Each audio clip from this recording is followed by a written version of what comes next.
Have you ever stopped to wonder how something that's basically worthless, like a little plastic chip or a point on a screen, can actually get people to change their behavior? Well, that's the magic we're going to crack open today. If you need to get a solid grip on conditioned reinforcers and token economies, especially if you've got an exam coming up, you are in the right place. We're going to build this whole concept from the ground up so you can totally ace it. So, here's our game plan. We'll kick things off with the absolute foundation. Then we'll get into the magic trick of how to make something out of nothing. From there, we'll see how it all clicks together in a system. I'll give you the blueprint to build one yourself, and we'll cover the super important rules before a final exam cram session. Let's dive right in.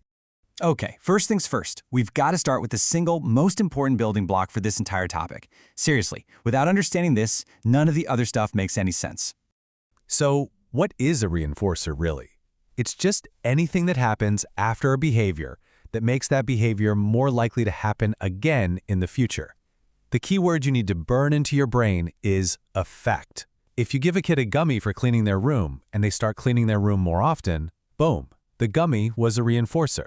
If their cleaning habits don't change, well, then it was just a snack, not a reinforcer. Simple as that. All right, our foundation is solid. Now we get to the really fun part, what I like to call the magic trick. This is where we figure out how to basically create brand new reinforcers out of thin air. So just think about it for a second. How on earth can a worthless piece of plastic, or a simple sticker, or even just a check mark on a piece of paper, how can that possibly motivate someone to do anything? It sounds kind of impossible, right? But this is the core of what we're talking about next. The answer is something called a conditioned reinforcer. Now, here's your big exam tip. Whenever you see the word conditioned, I just want you to think learned. That's all it is. It's something that started out totally neutral, but it learned how to be valuable because of what it was associated with. So how do you teach a token to be valuable? Through a process we call pairing. It's pretty straightforward. You start with something neutral, like a plain plastic token. Then, you give the person the token, and immediately, and I mean instantly, follow it up as something they already love. So it's token, then cookie. Token, then praise. You do that over and over and over again. Eventually, the brain connects the dots, and just getting the token itself starts to feel good. Okay, time to level up. This next one is a huge exam term, a generalized conditioned reinforcer. Don't let the long name scare you. The only word that matters here is generalized. It just means that the token hasn't been paired with just one good thing, it's been paired with lots of different good things. And this is exactly why it's so much more powerful. Look at the weak reinforcer on the left. If a token can only get you crackers, it's pretty much useless if you're not hungry, right? But now look at the strong one. A token that can get you crackers, or iPad time, or a break, now you're talking. That token is almost always going to be powerful. The best example in the whole world? Money. Money's the ultimate generalized reinforcer, because you can trade it for almost anything. Okay, so we totally get how one little token can become powerful. But how do you build an entire structured system around this idea? Well, that's what a token economy is all about. At its heart, a token economy is really just a formal system built on everything we've just learned. You do specific, targeted behaviors, you earn tokens when you do them, and then, down the line, you get to trade in those tokens for things you actually want. You can boil this whole big idea down to this super simple three-step loop. If you're taking notes, this is the perfect summary. 1, you do the thing you're supposed to do. 2, you earn a token. 3, you trade those tokens for a real reward. That's it. That's the engine that makes the whole thing run. And that brings us to another must-know term for your exam, the backup reinforcer. This is the whole reason the system works in the first place.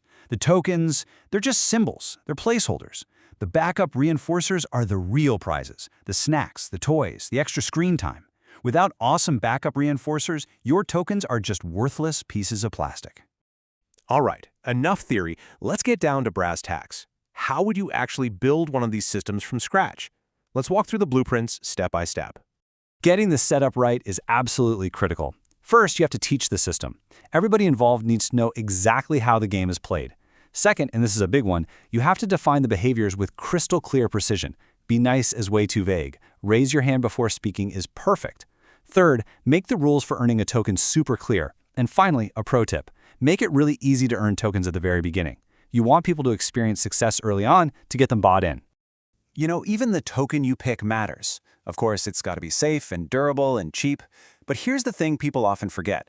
The token itself should be kind of boring. Seriously, if the token is a cool little toy, it becomes a distraction. It's supposed to be just a symbol, nothing more. That's why simple stuff like poker chips or just check marks on a chart works so well. Look, any system this powerful has to have some serious guardrails. It is not a magic bullet for every single problem. And using it correctly, and more importantly, ethically, is completely non-negotiable. So let's get real about the pros and cons. On the plus side, these systems can be great in group settings, and they're fantastic for teaching people how to wait for a reward. But on the downside, man, they can be a lot of work to manage, and there's a huge risk that people just forget to fade the system out over time, which can lead to dependency. Now, listen up, because this is the most important rule of all. This is the bright red line that you can never, ever cross. You do not make basic human rights a part of a token economy. Access to food, water, medical care, a safe place to sleep, that stuff is a given. It is not something to be earned, period. End of story. All right, we have covered a ton of ground, so let's pull it all together for one final review. This is your exam cram session. Let's make sure all these concepts are locked in tight. This right here, this connects all the dots. If you're going to memorize one thing from this whole explainer for your test, make it this 4-step chain. It tells the whole story. A target behavior happens, which leads to earning a token. The token only works because of that pairing process we talked about. And finally, the token gets cashed in for the real prize, the backup reinforcer. That's the whole process, right there. Okay, pop quiz. This is the #1 thing people get confused, so let's nail it down right now. What is the crucial difference between the symbol you earn and the actual reward you traded in for? Take a second and think about it. So, did you get it? Here it is. The token is just the symbol. The star, the point, the chip. On its own, it's worthless. The backup reinforcer, that's the real deal. It's the snack, the free time, the iPad. It's the thing that gives the token all of its power. If you can explain that difference, you've totally got this. So we'll end with a final thought for you. You have the blueprint now for a really powerful behavioral tool, but I want you to think bigger than just token boards for a minute. How can you use this core principle, just pairing something neutral with something positive, to help build good habits and motivation in your own life or in your work? Because that's where the real magic happens.